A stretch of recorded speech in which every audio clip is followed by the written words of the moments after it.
Cell phone మరో విద్యార్థినిని బలి తీసుకుంది. సెల్ ఫోన్లో మాట్లాడుతూ బీటెక్ విద్యార్థిని అపార్ట్మెంట్ పై నుంచి జారిపడింది. ఈ సంఘటనలో తీవ్ర గాయాల పాలైన విద్యార్థిని అక్కడికక్కడే చనిపోయింది.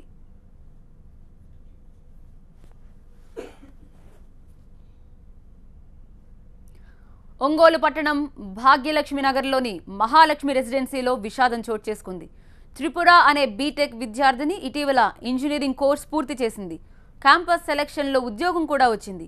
ఆ ఉద్యోగం జాయిన్ కావడం కోసం రాత్రి హైదరాబాద్కు వెళ్లాల్సింది. కూతురు చదువు పూర్తవడంతో పాటు ఉద్యోగం కూడా వచ్చిందన్న సంతోషంలో ఉన్న తల్లిదండ్రులు రాత్రంతా పిండి వంటలు చేయడంలో నిమగ్నమయ్యారు. అవి పూర్తయిన నేపథ్యంలో తెల్లవారుజామున 3 గంటల వరకు ఇంట్లో అందరూ మేల్కొనే ఉన్నారు.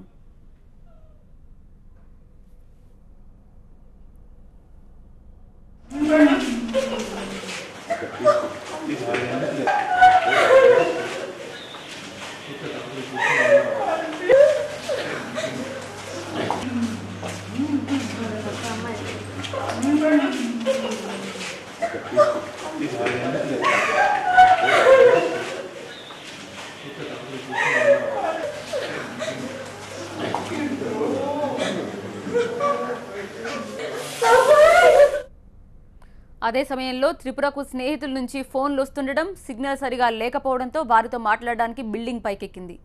అక్కడ పెట్టుగోడపై కూర్చుని స్నేహితులతో మాట్లాడింది. ఈ క్రమంలో పెట్టుగోడపై కూర్చున్న త్రిపుర పట్టు తప్పి కింద పడిపోయింది.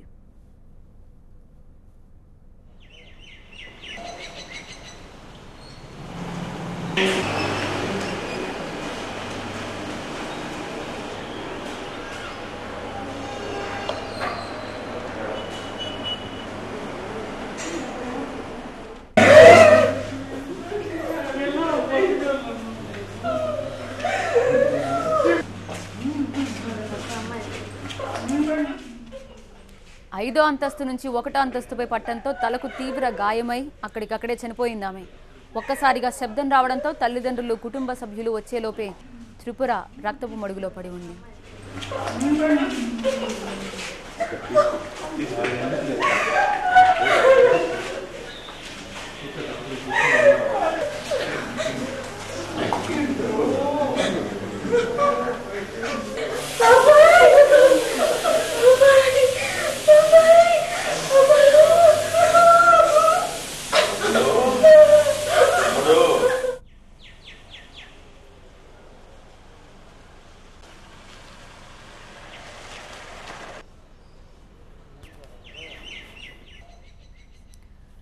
సెల్ ఫోన్ మరో విద్యార్థినిని బలి తీసుకుంది. సెల్ ఫోన్లో మాట్లాడుతూ బీటెక్ విద్యార్థిని అపార్ట్మెంట్ పై నుంచి జారిపడింది.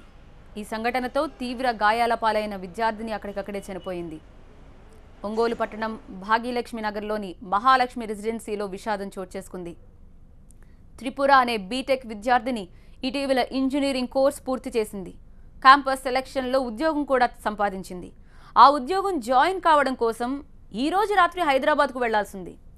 కూతురి చదువు పూర్తవడంతో పాటు ఉద్యోగం కూడా వచ్చిందన్న సంతోషంలో ఉన్న తల్లిదండ్రులు రాత్రంతా పిండి వంటలు చేయడంలో నిమగ్నమయ్యారు.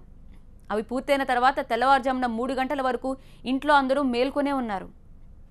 ఇదే సమయంలో త్రిపురకు స్నేహితుల నుంచి ఫోన్లు వస్తుండడం, సిగ్నల్ సరిగా లేకపోవడంతో వారితో మాట్లాడడానికి బిల్డింగ్ పైకి వెళ్ళింది. అక్కడ పెట్టుగోడపై కూర్చుని స్నేహితులతో మాట్లాడింది. ఈ క్రమంలో పెట్టుగోడపై కూర్చున్న త్రిపుర పట్టు తప్పి కింద పడిపోయింది.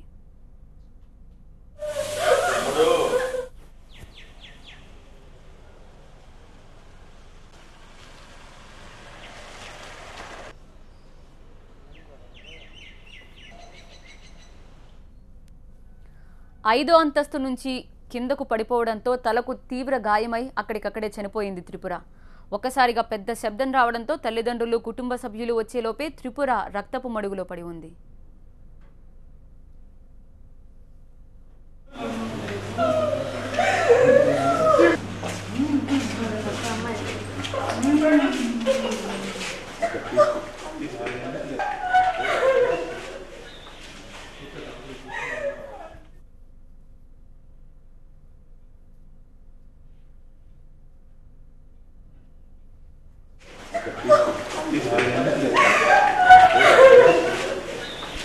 Kita tak boleh